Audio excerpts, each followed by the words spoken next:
Hi viewers, welcome to my channel Vagdevi's art. ఈరోజు మనము ఈ వీడియోలో శనివారం ఏ ఏ పనులకు అనుకూలం, అదేవిధంగా అమితుమి అరవయేడుపు అంటే అర్థం ఏంటి అని చెప్పేసి తెలుసుకుందాం.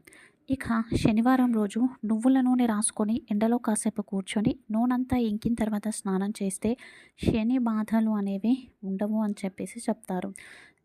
అలాగే శరీరం దృఢంగా అవుతుంది, ఆరోగ్యంగా ఉంటుంది, మృత కణాలు తొలగిపోయి నిగారింపు కూడా వస్తుంది చర్మం.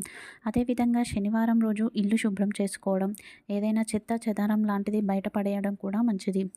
ఇక మెటల్స్‌లో ఇనుము శనిదేవునికి సంబంధించిందే. సో, ఇనుము వస్తువులకు సంబంధించి ఎలాంటి పనులు చేయాలనుకున్నా కూడా శనివారం బాగుంటుంది. పదునైన వస్తువులు తయారు చేసుకోవడం కోసం, అలాగే శనిదోష పరిహారాలు చేయించుకోవడం కోసం, అదేవిధంగా అబద్ధం చెప్పడానికి కూడా. అబద్ధం అంటే మంచి కోసం మాత్రమే, ధర్మం కోసం మాత్రమే. ధన, ప్రాణ, మాన, విత్త విషయాల్లో అబద్ధం చెప్పవచ్చు అని చెప్పేసి శాస్త్రంలోనే ఉంది. అంటే ఆ అబద్ధం చెప్పకుంటే మన ప్రాణాలకు, మన మానానికి నష్టం ఉంది అన్న పరిస్థితుల్లో మాత్రమే అబద్ధం చెప్పాలి. ఇక అమితుమి అంటే నువ్వా నేనా, ఇది బెంగాలీ భాష నుంచి వచ్చింది అండి. నువ్వా నేనా తేల్చుకుందాం అని మాట్లాడుతూ ఉంటారు కదా, అది అమితుమి. 67 అంటే తమిళంలో పూర్వకాలంలో ఒక ఆచారం ఉండేదే అండి. ఎవరైనా చనిపోతే విపరీతంగా ఏడుస్తారు.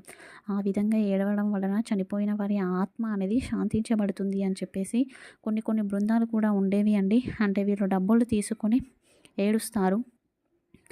ఎవరైతే బ్రతికి ఉంటారో చనిపోయిన వారికి ఏమవుతారో ఆ బంధాన్ని కలుపుకొని వాళ్ళ గురించి గొప్పలు చెప్తూ, అలాగే వాళ్ళకి శాంతి చేకూరాలని అనుకుంటూ గొప్ గా చాలా గంభీరంగా ఏడుస్తారు. సో, ఇది 67 అంటే అర్థము.